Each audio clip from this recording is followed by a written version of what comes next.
doctora Liz Padilla y para mí es un gusto de verdad y un honor estar con todos ustedes. Muchísimas gracias por la invitación. Oigan, pues fíjense que el día de hoy les voy a hablar de un tema, ¿no? Un tema que además lo voy a hacer pues rápido porque no los quiero aburrir. Es específicamente la parte del derecho penal del enemigo. El derecho penal del enemigo como, se pudiera decir, instrumento para un relativismo punitivo que estamos viviendo actualmente en la norma mexicana. Y bueno, pues este relativismo punitivo yo te puedo hablar de la Ley Nacional de Extinción de Dominio, por ejemplo, las reformas fiscales, ¿no?, que vienen fuertísimas en este tema de derecho penal del enemigo, la Ley General de Responsabilidades Administrativas, que también en materia de combate a la corrupción, el derecho penal del enemigo está fuertísimo, la parte de la investigación, ¿no?, por la Guardia Nacional, por ejemplo, en donde, bueno, pues están utilizando técnicas del derecho penal del enemigo. Pero bueno, vamos a comenzar. Este derecho penal del enemigo, ¿no? Quizás tú te preguntes, ¿dónde tiene su génesis?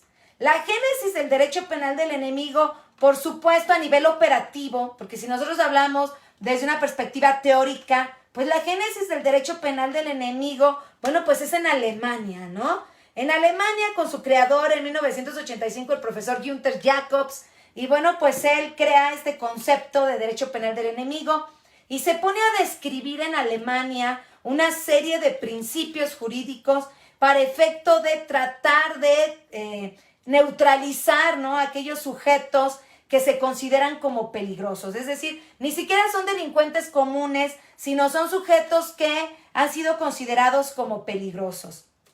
Y bueno, pues, bajo esta perspectiva, a nivel ya operativo, ¿no?, sobre todo en México, fíjate que el 19 de abril de 1989, México ratifica una convención que en su mayoría tiene los principios que te los voy a decir un poquito más adelante, los principios del derecho penal del enemigo. Y te estoy hablando de la Convención de las Naciones Unidas contra el tráfico ilícito de estupefacientes y sustancias psicotrópicas, que bueno, por ahí muchos autores dicen que es la madre, ¿no?, esta convención de la Ley Federal contra la Delincuencia Organizada. Entonces, en México, el 7 de noviembre de 1996, se publica en el Diario Oficial de la Federación la Ley Federal contra la Delincuencia Organizada. Una ley federal que además tuvo muchísimas críticas, bueno, pues porque nosotros estábamos acostumbrados, ¿no?, a un derecho penal de resultado material, y resulta que en materia de delincuencia organizada ni siquiera se necesitaba el resultado material, ¿no?, para efecto de que el delito se consumara, sino que bastaba la organización, ¿no?, de 3 o más sujetos para, fíjate, de forma permanente o reiterada, para cometer las conductas o la descripción de los hechos delictivos que marcaba el artículo 2 de la Ley Federal contra la Delincuencia Organizada. Y entonces fíjate que en esa época se ganaban muchos amparos, porque ni siquiera estaba, ¿no?, esta normatividad en la Constitución política, porque bueno, pues era algo muy nuevo, ¿no?, para el derecho mexicano. Pero sucede que en el año 2008, tú que eres penalista, bueno, pues sabes que hubo una reforma a la Constitución en donde se implementa el sistema penal acusatorio. Pero fíjate que lo que no dijeron es que además de la implementación de ese sistema penal acusatorio, también se implementa específicamente un derecho penal del enemigo, ¿no? Un derecho penal de excepción. Yo sé que muchos de mis colegas me dicen, oye, doctora Padilla, pues es que en la Constitución no dice derecho penal del enemigo. Bueno, yo comento que es un derecho penal del enemigo porque tiene todas las características del derecho penal del enemigo que en su momento los funcionalistas, el profesor Jacobs, bueno, pues escribían, ¿no?, en esa época como tal. Ahorita, insisto, les voy a decir un poquito más adelante específicamente cuáles sean estos principios, cuáles son estos principios. Y entonces, en el artículo 16 constitucional, párrafo 9, por primera vez en la historia de nuestra Constitución, ¿verdad?, se implementa un tipo penal o la descripción de una conducta delictiva, ¿no? Y ahí tú vas a encontrar el delito de delincuencia organizada, ¿no? Y bueno, como delincuencia organizada, cuando 3 o más personas se organizan de hecho para cometer de forma permanente o reiterada los delitos que maneja la ley secundaria. Entonces ya lo meten, ¿verdad?, a la Constitución política. Y entonces, ¿verdad?, también se meten otras reglas, otros principios, ¿verdad?, en la Constitución de un derecho penal de corte de excepción, que en nuestra época, ¿verdad?, antes de esto, bueno, pues era inconcebible. Y todavía algunas personas, ¿verdad?, consideran que el derecho penal del enemigo es inconcebible en algunas sociedades y, bueno, determinan que es violatorio de derechos humanos, ¿no? Y que además de que es violatorio de derechos humanos es muy peligroso. Bueno, vámonos por partes. Mira, fíjate que también otro elemento que es funcional al derecho penal del enemigo, yo no quiero dejar pasar esto, es la parte de los derechos humanos, ¿no? Los derechos humanos, que también tenemos una reforma a la Constitución el 10 de junio del año 2011, en donde los derechos humanos aparentemente se amplían, ¿no? Y ya no solamente tenemos derechos humanos en la Constitución, sino también tenemos derechos humanos, déjenme repetir el cronómetro, sino también tenemos derechos humanos en la convencionalidad, en los tratados internacionales. Y luego en el párrafo segundo del artículo primero constitucional nos habla de la interpretación conforme, ¿verdad? En donde se pueden, las autoridades, ¿no? Los jueces, magistrados, las autoridades de jurisdicciones tienen que ponderar, ¿no? Todas las autoridades están obligadas a ponderar los derechos humanos contenidos en los tratados internacionales y contenidos en la Constitución y hacer una interpretación conforme entre ellos, para que a través del principio pro persona, bueno, pues se aplique, ¿no?, el que más beneficia al sujeto. Y de ahí nace el control difuso de constitucionalidad, de convencionalidad, el control concentrado de constitucionalidad, de convencionalidad, y empezamos a aplicar los derechos humanos. Pero también lo que casi no estuvo en la comunicación jurídica, fíjate bien, fueron las restricciones al ejercicio de los derechos humanos. Las restricciones que las encontramos en el primer párrafo, ¿no?, de la Constitución política, y en donde te dice, ¿no?, la propia Constitución, que los derechos humanos no podrán suspenderse ni restringirse, salvo en las condiciones que salvo en los casos y en las condiciones que esta Constitución establece. Y entonces sucede que sí, los derechos humanos se pueden restringir.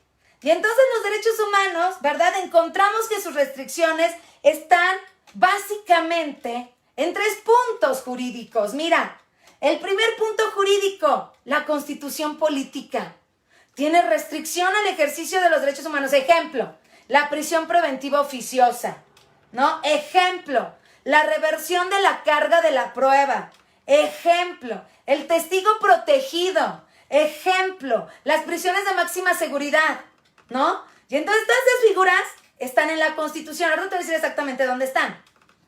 Pero también encontramos esta restricción al ejercicio de los derechos humanos en la convención, en la convencionalidad, en los tratados internacionales. Ejemplo, el artículo 3 de la Convención de las Naciones Unidas contra el tráfico ilícito de estupefacientes y sustancias psicotrópicas, en el numeral 3, ¿no?, donde te dice específicamente que, bueno, pues basta la intención o la finalidad como elementos suficientes para la consumación de los delitos. Es decir, no se requiere un resultado material para conformación de delitos de alto impacto, ¿no? Por ejemplo, bueno.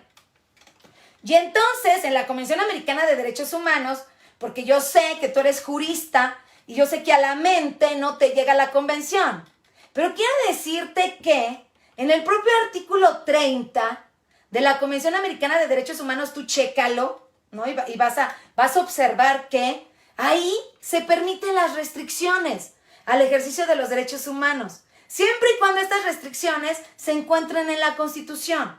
Entonces, quiero decirte que hay muchas normas jurídicas que restringen derechos humanos a nivel convencional. Otro ejemplo, ¿no?, a nivel internacional pudiera ser el artículo 50 de la Convención de las Naciones Unidas contra la Corrupción, que están solicitando a los estados que se apliquen las técnicas especiales de investigación.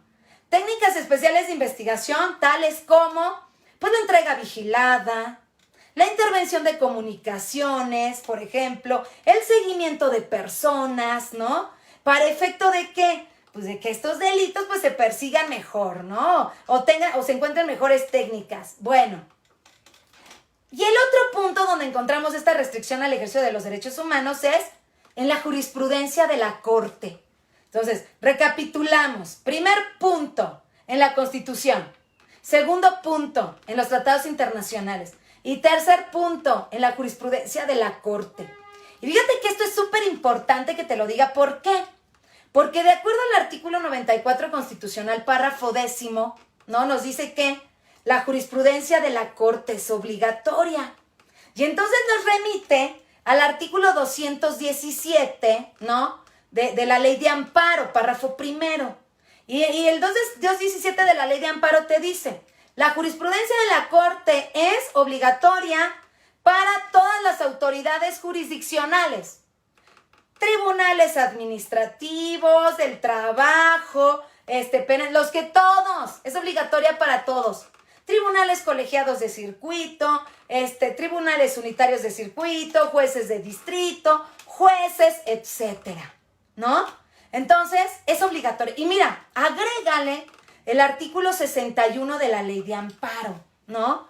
En donde te dice, el amparo es improcedente y la fracción primera, contra reformas o adiciones a la Constitución.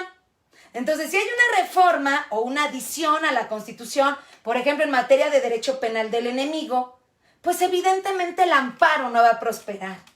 Y luego la fracción segunda te dice, el amparo es improcedente en contra de actos de la Suprema Corte de Justicia de la Nación. O sea, además de que la jurisprudencia es obligatoria, bueno, pues entonces también el amparo es improcedente en contra de la jurisprudencia de la Corte. Y si tú buscas en la Suprema Corte de Justicia de la Nación hablar sobre estas restricciones al ejercicio de los derechos humanos, hay muchísimas. Un ejemplo de ellos, bueno, te voy a mencionar dos jurisprudencias. La 2008-148, fíjate. Esa jurisprudencia 2008-148 te dice que cuando existe una jurisprudencia de la Corte, tienen prohibido los tribunales por debajo de la Corte hacer una interpretación conforme en materia exprofeso, así dice, en materia de derechos humanos, contra la jurisprudencia. No se puede. Y te dice que si la Corte, ¿verdad?, pudiera violentar un derecho humano, el amparo no es lo correcto para efecto de determinar si la Corte violentó o no derechos humanos a través de la jurisprudencia. Y entonces te dice la Corte, no, bueno, para eso existen, ¿verdad?, las normas jurídicas para la sustitución de la jurisprudencia. Ejemplo, el artículo 230 de la ley de amparo, ¿no? La Corte puede sustituir esta jurisprudencia, pero pues obviamente tendrá que ser en pleno y en sala y con la mayoría de los votos de los ministros, ¿ok? Entonces, bueno, otro ejemplo de la jurisprudencia, la 2006-224, que te dice que cuando en la Constitución exista una restricción al ejercicio de los derechos humanos, cuando en la Constitución existe una restricción al ejercicio de los derechos humanos, entonces se deberá estar a lo que diga la Constitución. Ya sé lo que tú estás pensando, ya lo sé. Mira, pero aquí no se trata de decir si estamos de acuerdo o no. Por supuesto que muchos no estamos de acuerdo en que la propia jurisprudencia de la Corte, ¿no?, nos determine si efectivamente se están violando derechos humanos o no. Sí, no estamos de acuerdo. Pero lo cierto es que a nivel operativo, la jurisprudencia de la Corte es obligatoria. Podemos estar de acuerdo o no, aunque seamos operadores jurídicos, ¿verdad? Pero estamos obligados a observar la jurisprudencia de la Suprema Corte de Justicia de la Nación. Bueno, bajo esta perspectiva, ¿no?, entonces, el derecho penal del enemigo o las reglas y principios del derecho penal del enemigo lo encontramos específicamente en la Constitución, ¿verdad? Vamos a hacer así como que una división entre un derecho penal garantista y un derecho penal del enemigo, ¿no? Las diferencias. Bueno, pues en el derecho penal garantista, la conducta se persigue en retrospectiva, es decir, antes de que el fiscal pueda realizar una investigación, incluso, ¿verdad?, judicializar el asunto y formular una imputación en la audiencia inicial, bueno, pues necesita que la conducta se haya cometido. Si lo vas a hacer por homicidio, Bueno, pues se necesita el muerto, ¿no? Se necesita el cadáver para efecto de poder iniciar una investigación por homicidio. No puedes iniciar una investigación por homicidio a futuro, por ejemplo. Bueno, pues en el derecho penal del enemigo es diferente. En el derecho penal del enemigo, por supuesto, se persigue, escúchame, en prospectiva. Perdón, pero es que aquí me llamaron. Ya está. En prospectiva, ¿sí se dan cuenta cómo está el asunto? Entonces, bueno, bajo esta perspectiva, yo les quiero comentar que el derecho penal del enemigo es un derecho de protección, digámoslo así, ¿no? Un derecho de protección que tiene una barrera, ¿verdad? Una barrera para evitar que los sujetos que son considerados como peligrosos, porque además el derecho penal del enemigo, o sea, discúlpenme, pero no es para todo. El derecho penal del enemigo únicamente se refiere a delitos, ¿verdad?, de alto impacto, que de acuerdo al funcionalismo jurídico del profesor Jacobs, son los delitos que la sociedad considera como más peligrosos. Ay, otra vez, perdón. Bueno, déjenme ponerle aquí la luz. Ya está la lucecita otra vez. Y entonces, bueno, les decía, ¿no?, que la idea del derecho penal del enemigo es poner una barrera de protección hacia los sujetos peligrosos. O sea, no es para todos los delitos, no es para todos los delincuentes. De hecho, el profesor Jacobs hace una división, ¿no?, entre los sujetos delincuentes, ¿no? Se pudiera decir, aquellos, lo dice así literalmente, los que metieron la pata, bueno, metieron la pata, vamos a reinsertarlos socialmente, ¿no? Con respecto a los sujetos peligrosos. Dice el profesor Jacobs que un sujeto peligroso, pues es aquel que ya no se puede reinsertar socialmente. Es aquel que a través de sus conductas puede crear una desestabilidad tal en la sociedad, ¿ok?, que una desestabilización tal en la sociedad que la puede hasta matar.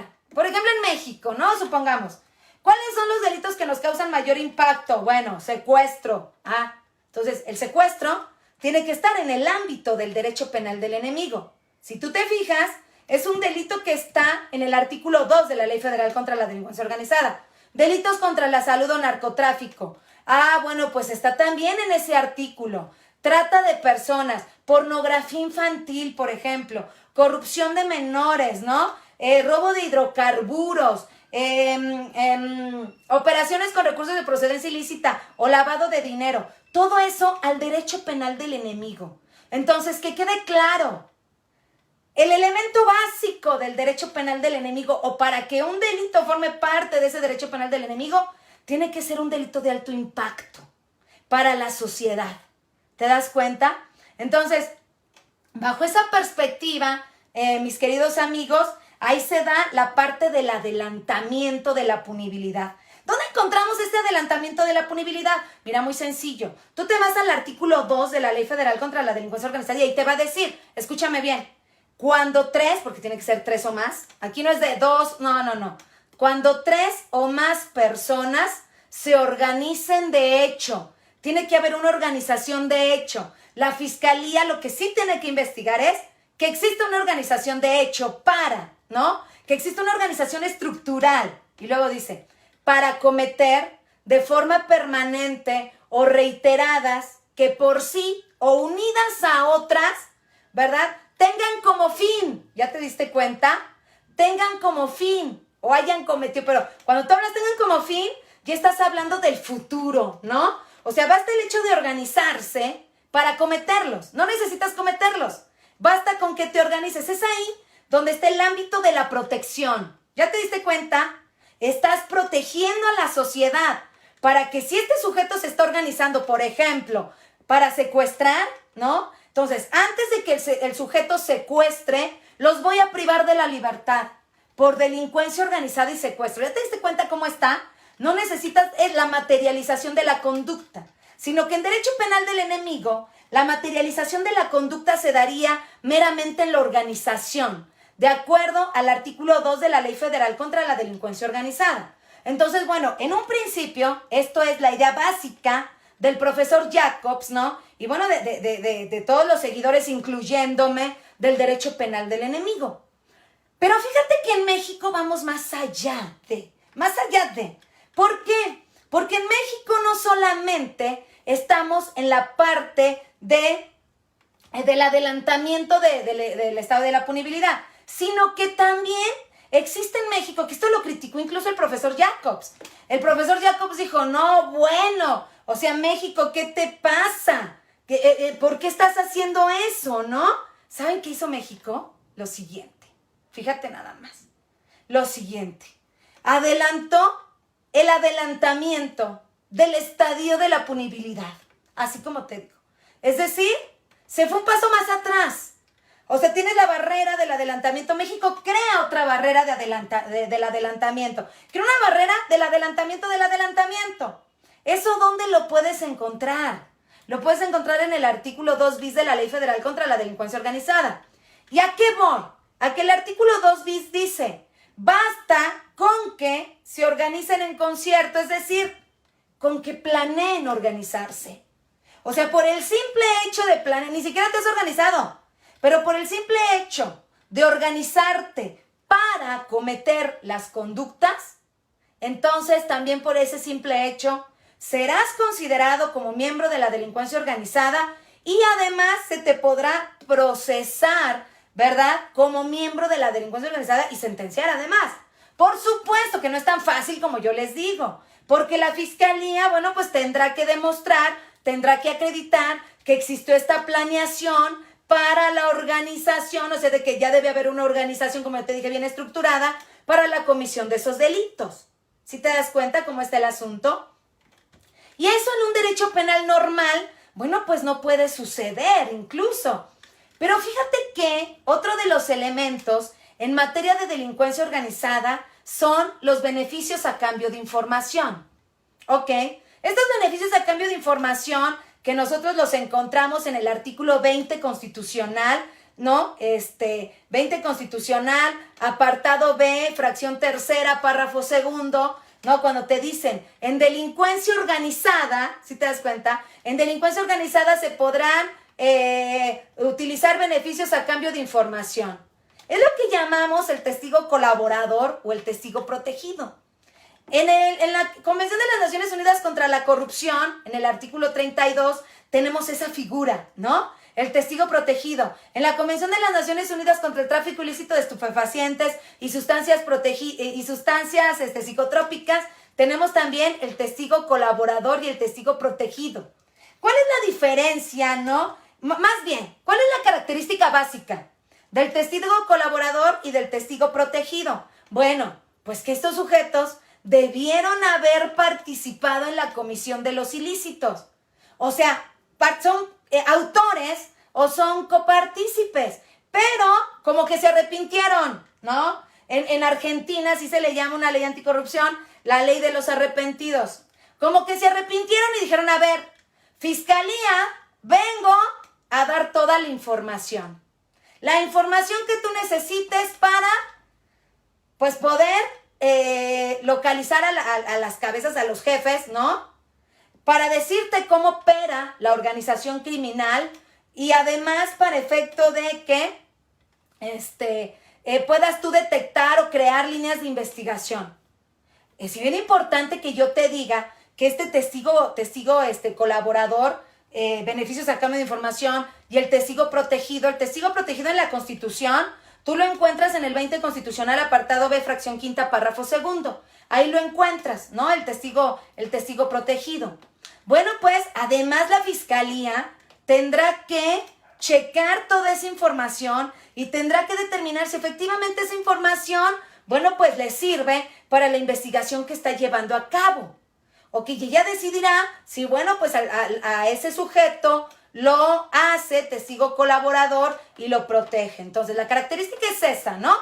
Que haya participado en la comisión de los ilícitos, ya sea en la organización, o sea, de una u otra forma que haya formado parte. Y por supuesto que se le van a dar beneficios. Beneficios que van, ¿verdad? Así como una oferta, en la ley se encuentran, que si tú llegas con la información antes de que se inicie la investigación, bueno, pues a ti no se te va a investigar. Si ya se te dio la investigación, bueno, pues a ti no se te va, no se va a judicializar la carpeta en tu contra por delincuencia organizada, solo por el delito, ¿no? Sin delincuencia organizada. Y así va bajando, ¿no? 1/3 de la pena, la mitad de la pena, y así. Mientras más te tardes, bueno, pues el beneficio va a ser menos en ese sentido. ¿Cuál es la diferencia entre un testigo protegido y un testigo colaborador? Bueno, un testigo protegido siempre va a ser un testigo colaborador, pero un testigo colaborador no necesariamente va a estar protegido. ¿Ya te diste cuenta?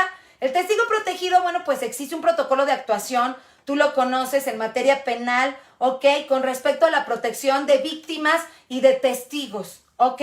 Que por supuesto en materia de delincuencia organizada, bueno, pues aporten información. Por cierto, hoy salió publicado en el Diario Oficial de la Federación la protección también a los testigos por el derecho administrativo disciplinario. Ahorita voy a este tema, ¿no? En donde la Secretaría de la Función Pública ya también está manejando un protocolo de actuación para la protección de los testigos. ¿Es eficiente? ¿No es eficiente? Me parece que para proteger un testigo se requiere mucho dinero. Porque no solamente le vas a proteger su identidad, lo tienes que cambiar de residencia, incluso de país, ¿no? A lo mejor tienes que hacerles unas operacioncitas en la cara, por ejemplo. Tienes que proteger a toda su familia. Obviamente, pues el Estado tiene que mantener al sujeto para efecto de que le esté dando información. Entonces, bueno, la parte de la materialización de ese testigo protegido o no en nuestro país, bueno, eso es otra cosa. Pero del que lo tenemos o no lo tenemos en la normatividad como un principio de derecho penal del enemigo, ahí está. Y este principio que yo te comento ha permeado, por supuesto, en otras ramas. En la rama administrativa, por ejemplo, sancionadora, ha permeado, ¿ok? Lo tenemos, por ejemplo, en el caso del 88 y 89 de la Ley General de Responsabilidades Administrativas. Ahí está el testigo colaborador. Hagan de cuenta que el artículo 89 es casi igualito al artículo 34 de la Ley Federal contra la Delincuencia Organizada. Igual, beneficios a cambio de información, la inhabilitación, por supuesto, se suspende en un 100%, se la perdonas. Los beneficios económicos se los perdona, las sanciones económicas, perdón, se las perdonas hasta en un 70%. Entonces, también esto lo tenemos en la Ley Federal de Competencia Económica. En el artículo 130 también tienes al testigo protegido, al testigo colaborador. En materia fiscal, ustedes saben, en el artículo 33b, tenemos también al colaborador, al tercero colaborador. La única diferencia es que este tercero colaborador, bueno, pues no formó parte de las actividades ilícitas, ¿no? Y sobre todo va direccionado a detectar los CEFOS, ¿no? Aquellas facturas que amparan operaciones inexistentes, ¿no? En materia fiscal. Entonces, bueno, pues para que tú te vayas dando cuenta cómo este testigo protegido, bueno, pues permea no solamente en materia del derecho penal del enemigo, sino también permea en otras ramas, ¿no? Del derecho. Por ejemplo, esa parte, ¿no? De lo que yo te hablaba, el adelantamiento de la punibilidad, ¿no? De que antes de que el sujeto cometa la conducta, ¿verdad? Por ese simple hecho se le puede arraigar, ¿no? 12 de la Ley Federal contra la Delincuencia Organizada y 16 constitucional, párrafo octavo, ¿no? El arraigo. Que muchos decían, es que el arraigo es inconstitucional. No, bueno, está en la Constitución, o sea, perdón. Ya, yo sé que algunos me dicen, es que no porque esté en la Constitución es constitucional. Pues yo, ¿qué te puedo decir? Si está en la Constitución, pues quizás vaya en contra de los principios constitucionales. Pero bueno, con eso voy a cerrar, ¿no? Porque de una vez les digo, el derecho penal del enemigo no viola derechos humanos. O sea, no. ¿Que es un derecho penal peligroso? Sí, claro. ¿Que debe tener un tratamiento especial? Sí, claro. ¿Que no es para todos los delitos? Sí, claro. ¿Que en un estado que no es democrático es muy peligroso? Sí, claro. Claro. ¿Que te puede servir incluso para acabar con tus enemigos? Por supuesto. Pero de ahí a que viole derechos humanos es otro tema, mis amigos. No, bueno. Continuemos. Entonces, les decía que este adelantamiento de la punibilidad, pues lo encontramos también en materia administrativa disciplinaria. Ustedes se pueden ir al artículo 52, ¿no? A la falta administrativa grave de cohecho. Ya ahí, mira, basta con que el servidor público pretenda obtener. ¿Ya te diste cuenta? No ha obtenido.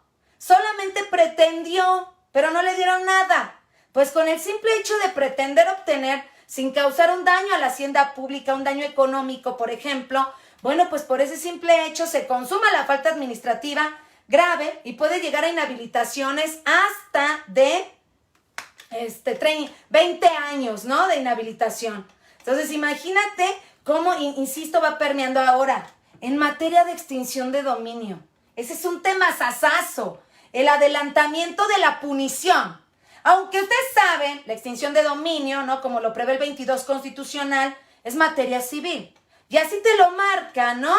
La extinción de dominio será de carácter civil y es autónoma del de materia penal. Así dice, ¿sí o no? No, bueno, sí es cierto, pero también es cierto que la Ley Nacional de Extinción de Dominio, ustedes lo ven en el artículo 9 de esta ley y también en el párrafo 3 del artículo 22 constitucional que te dice, se derivará de las investigaciones que realice el Ministerio Público. A ver, penalistas, investigaciones.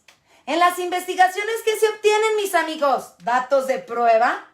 Discúlpame, pero aquel que me diga que se obtiene una prueba solamente en materia de delincuencia organizada, fíjate, aquí es un tema, porque la Constitución en el 20 constitucional, apartado B, fracción quinta, párrafo segundo, te dice, las actuaciones realizadas en la fase de investigación en delincuencia organizada podrán tener valor probatorio. Ah, bueno, pero es en delincuencia organizada. Estamos hablando del derecho penal del enemigo. Estamos hablando, por ejemplo, de delitos de alto impacto, ya lo dije, como secuestro, trata de personas, pornografía infantil, operaciones con recursos de procedencia ilícita, delitos contra la salud, ¿no? No, pero la extinción de dominio agarra parejo. A ver, tampoco, no quiero confundirlos. Cuando yo digo agarra parejo, que indico que también hay delitos, además de la delincuencia organizada, porque está la delincuencia organizada, ¿no? También hay delitos que no forman parte de la delincuencia organizada. Y ese dato de prueba que no tiene valor probatorio y que no ha pasado por un proceso penal, en materia de extinción de dominio adelanta la punición, la sentencia condenatoria. Bueno, fuera, que en materia de sentencia condenatoria, no, en un preproceso en extinción de dominio, en el cual, mediante un dato de prueba, mis amigos, que no tiene valor probatorio, obtenido con el fiscal, imagínate, un testigo protegido. Se puede proteger testigos en un sistema penal acusatorio que no sea de delincuencia organizada, claro. Vete a un criterio de oportunidad, al 256, y vete a la fracción quinta, en donde hay testigos y los pueden proteger también los fiscales. Entonces, imagínate, con un testigo protegido, ¿verdad?, que acuse o señale a una persona. Muchos me dicen, no, bueno, es que doctor, eso para juicio oral, pues no le va a alcanzar. No, bueno, no. En juicio oral pon tú que no le alcance. Pero para una extinción de dominio, amigos, sí te alcanza. ¿Por qué? Porque basta ese dato de prueba para que esa investigación, ese dato de prueba en materia civil, se convierta en un hecho ilícito. O sea, ya no es dato de prueba, es hecho ilícito en materia civil de extinción de dominio. Y este hecho ilícito, ¿qué crees? Te va a revertir la carga de la prueba. Además, es una prueba plena, ¿ok? Con presunciones juris tantum, salvo prueba en contrario. Yo te diste cuenta, por ejemplo, si tú te vas al artículo 190, último párrafo, de la Ley Nacional de Extinción de Dominio, tú vas a encontrar ahí un preproceso. ¿Cuál es el preproceso? Bueno, pues el preproceso es lo siguiente, miren ustedes. El preproceso se refiere que específicamente el fiscal va a mandar llamar al dueño de los bienes. Y obviamente el dueño de los bienes ni siquiera necesita ser específicamente el sujeto que está siendo investigado, es el dueño de los bienes. Y fíjate, ¿para qué lo manda llamar el fiscal en materia de extinción de dominio? Para que demuestre la obtención lícita de los bienes. Y cuando yo les llamo, yo les hablo de la obtención lícita de los bienes, se refiere a dos cosas. A que demuestre uno, que los bienes, de dónde se obtuvieron desde una perspectiva económica. El origen de los bienes fue lícito. Y segundo, que el bien no fue utilizado para la comisión de los hechos delictivos que marca el 22. Y si no lo hace, entonces, ¿qué puede hacer el fiscal? Puede meter una medida cautelar en términos del 175 de la Ley Nacional de Extinción de Dominio para aseguramiento de bienes. Así. Le aseguran los bienes y auméntenle la venta anticipada, la disposición anticipada, en donde vienen adjudicaciones directas, por ejemplo. Entonces, bueno, es todo un tema en donde a través de este adelantamiento, ¿no?, de la punibilidad, que no solamente se da en materia penal del enemigo, sino que lo tienes en materia de extinción de dominio, lo tienes en materia administrativa disciplinaria, un principio de derecho penal del enemigo que está permeando en otras materias. ¿Quieres otra? Ok. El derecho administrativo sancionador, la UIF, la Unidad de Inteligencia Financiera, con las disposiciones generales que están publicadas en el Diario Oficial de la Federación en abril del 2014, ya en donde a partir del artículo 72 se encuentra, disposiciones generales del artículo 115 de la Ley de Instituciones de Crédito, se encuentra el procedimiento administrativo sancionador que realiza la UIF, en donde a través de un indicio, ¿qué puede ser un indicio? Por ejemplo, ¿no? Puede ser una transferencia electrónica, un depósito bancario, etcétera. De inmediato te puede bloquear las cuentas bancarias. De inmediato te bloquea las cuentas bancarias. ¿Ya te das cuenta? Y entonces, en ese sentido, te bloquea las cuentas bancarias y tú tienes que demostrar, ahí va otra vez, la reversión de la carga de la prueba. Un principio de derecho penal del enemigo, por supuesto, ¿no?, que permea hacia otras materias. Tienes que demostrar la licitud del capital. O sea, aquí yo sé que ustedes son juristas y de los buenos. Y sé que están acostumbrados, ¿no?, a decir que quien tiene la carga de la prueba es el fiscal, quien tiene la carga de la prueba es la autoridad. A ver, amigos, no es tan así. De verdad que no. Hay ramas del derecho en donde permean estos principios de derecho penal del enemigo y en donde te revierten la carga de la prueba, en donde te bloquean cuentas bancarias, en donde te aseguran tus bienes, en donde te privan de la libertad, en donde te inhabilitan hasta 20 años. Y todo eso, yo sé, mira, yo sé que tú tienes un principio, ¿no?, de derechos humanos. Todo sujeto acusado tiene derecho de saber quién se lo acusa. Ah, no, espérame tantito. Pero también depende, ¿verdad?, del delito de que se trate. También depende de la norma jurídica que estemos analizando. Porque si tú te vas al derecho penal del enemigo, perdóname, pero pues no es así. Si tú te vas al derecho fiscal, perdóname, pero no es así. Porque es un testigo, un tercero colaborador al cual se le va a proteger la identidad. Oh, ya te dije, el día de hoy la Secretaría de la Función Pública ya publicó, ¿verdad? Más bien ya se publicó en el Diario Oficial de la Federación este protocolo de actuación para testigos protegidos en materia administrativa disciplinaria. No, son excepciones a la regla. Otro tema que es súper importante, ¿no?, en materia de derecho penal del enemigo, el alejamiento. El alejamiento. Decía el profesor Jacobs, a ver, si el sujeto es peligroso, lo tienes que alejar. Ya, sácalo, porque si no va a acabar con la sociedad. Pero bueno, Jacobs se refería al terrorista, ¿no? Jacobs se refería, por ejemplo, al violador de menores. Jacobs se refería al pederasta, ¿no?, por ejemplo. Bueno, pues una regla del derecho penal del enemigo es este alejamiento del sujeto peligroso. Entonces, el alejamiento del sujeto peligroso, ¿sabes dónde lo encontramos? 18 Constitucional, párrafo 9. Prisiones de máxima seguridad. Bueno, la Constitución le llama centros especiales de detención. Pero lo cierto es que son prisiones de máxima seguridad. Y que si tú sabes, aquí en México, pues la mayoría son privadas. ¿Ya te das cuenta? Entonces, la mayoría de estas prisiones, pues por supuesto que son privadas. ¿Sí?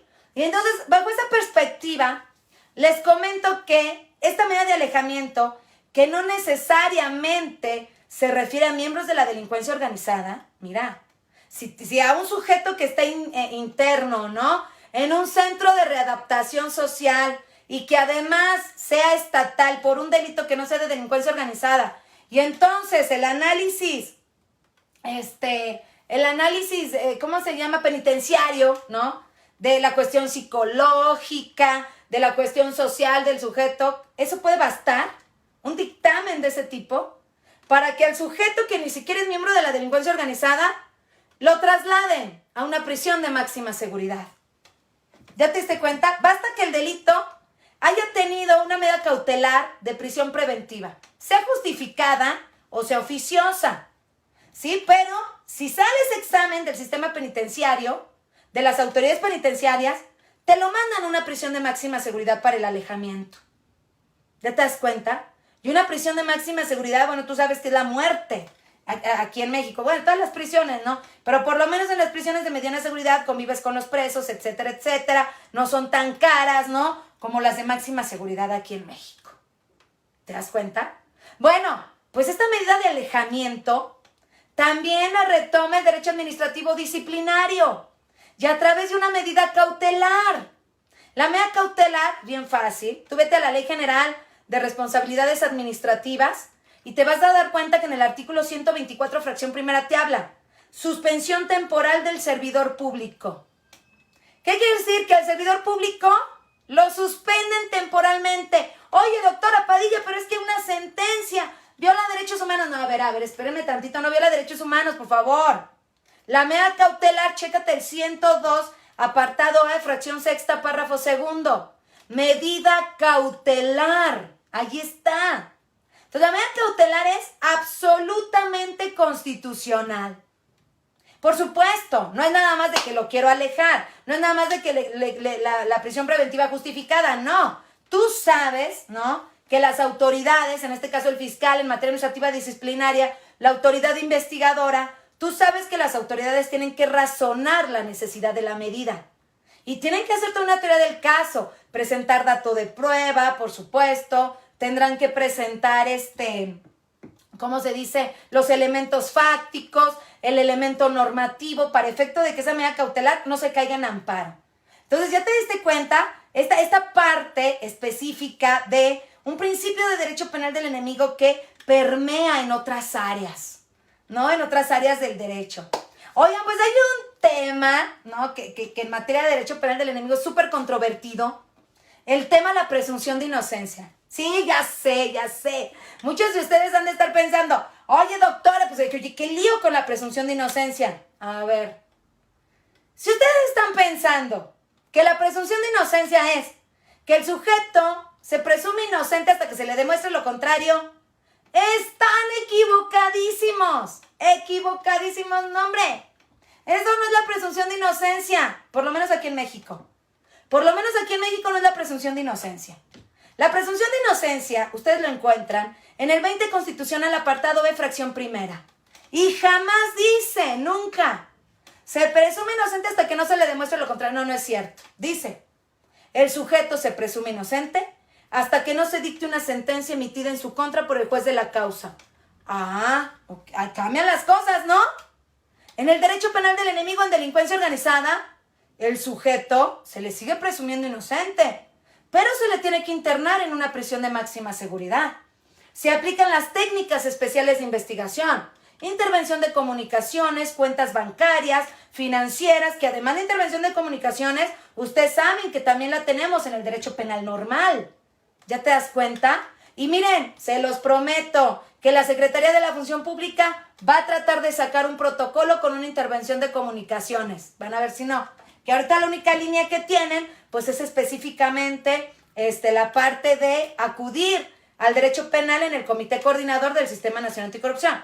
Ahora, en materia de la Unidad de Inteligencia Financiera y de la Procuraduría Fiscal, es bien fácil. Váyanse ustedes al artículo 7, último párrafo. Sí, último párrafo.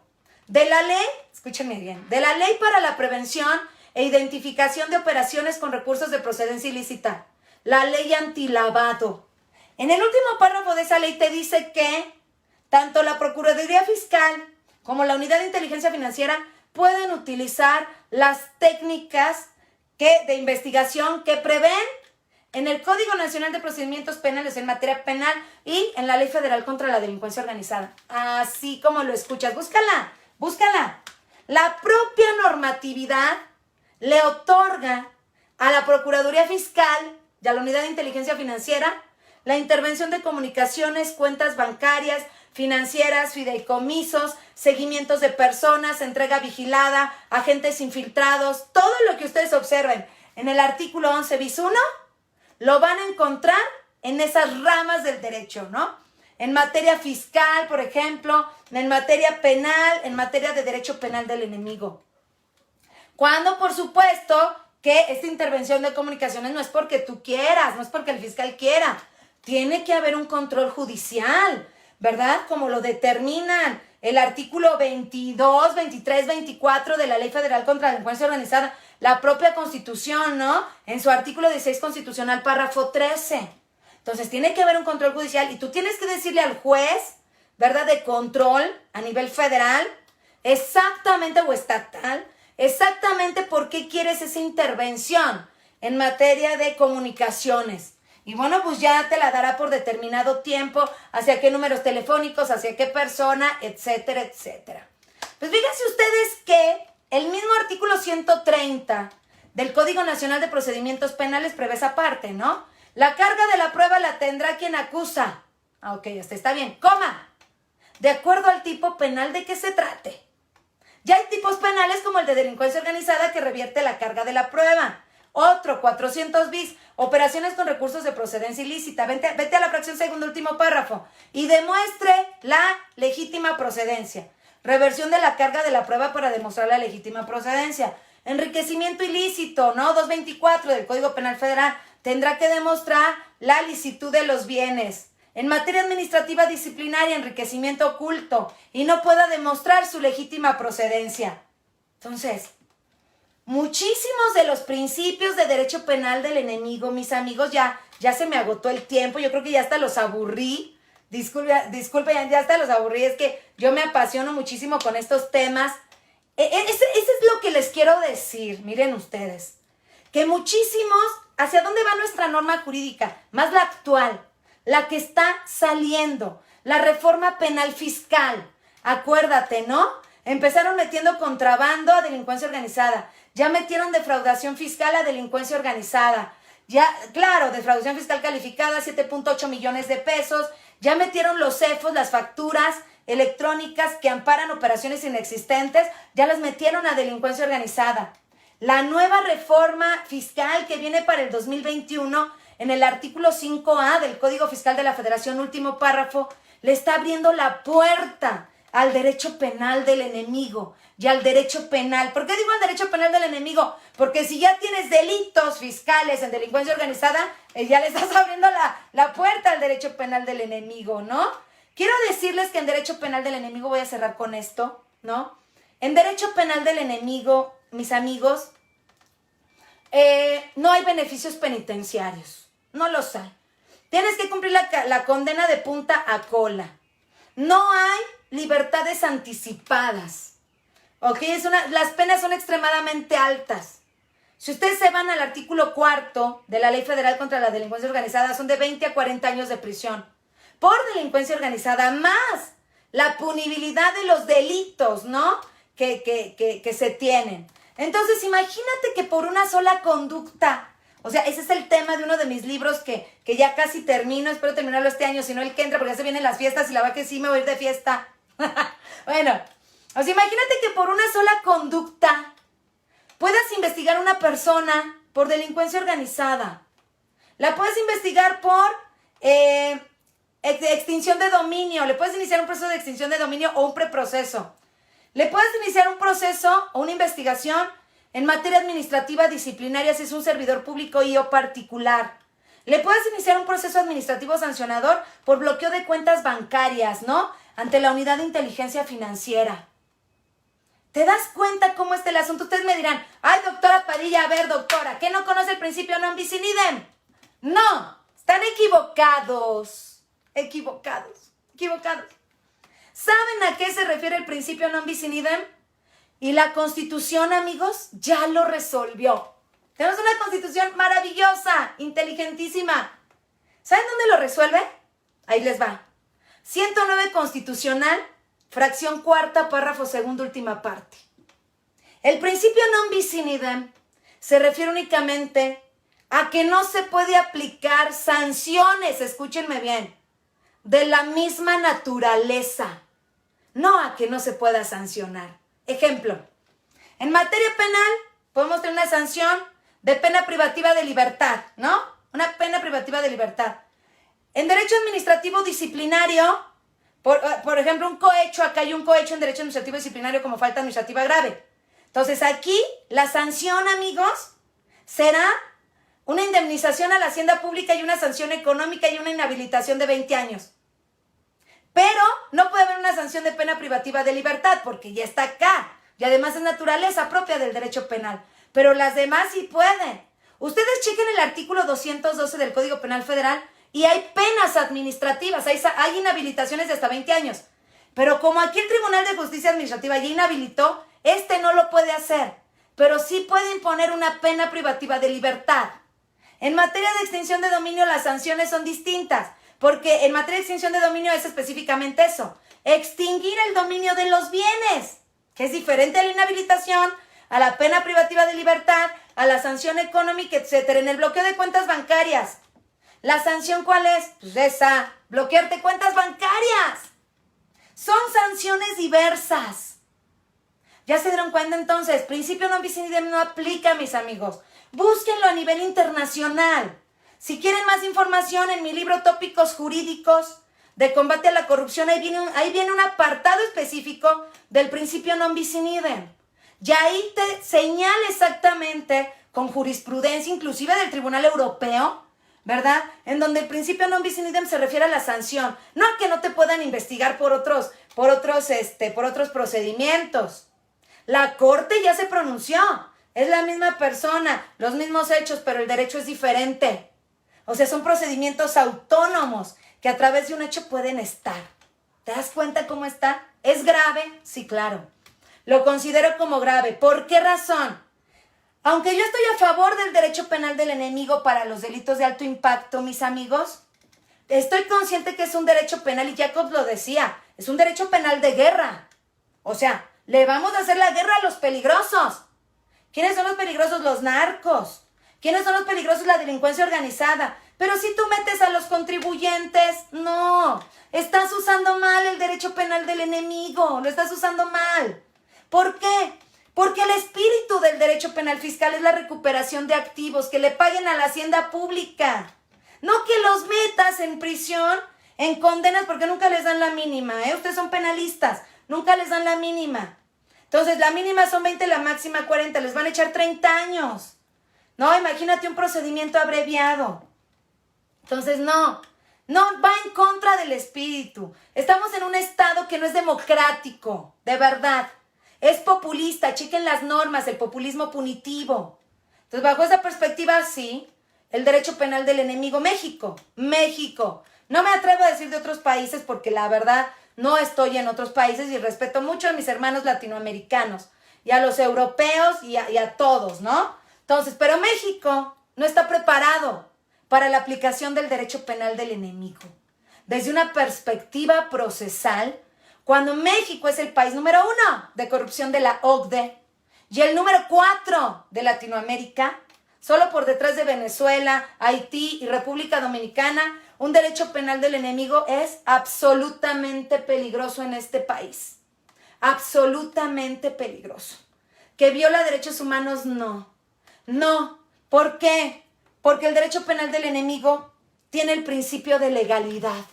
Y ese es un derecho humano que no se puede restringir. Véanlo en el 29 Constitucional, párrafo 2. Ahí están los derechos humanos que no se puede restringir.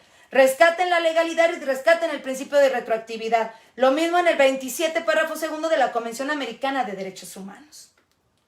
Queridos amigos, les agradezco muchísimo. Qué honor haber platicado con ustedes. Soy la doctora Liz Padilla. Sígueme en mis redes sociales, por favor. Mi Facebook personal, Liz Padilla, Liz con Z, Liz Padilla, dale seguir. También me puedes seguir por mi fanpage, Lisbeth Xochitl Padilla Sanabria. Por Twitter también estoy, LZB Padilla 2.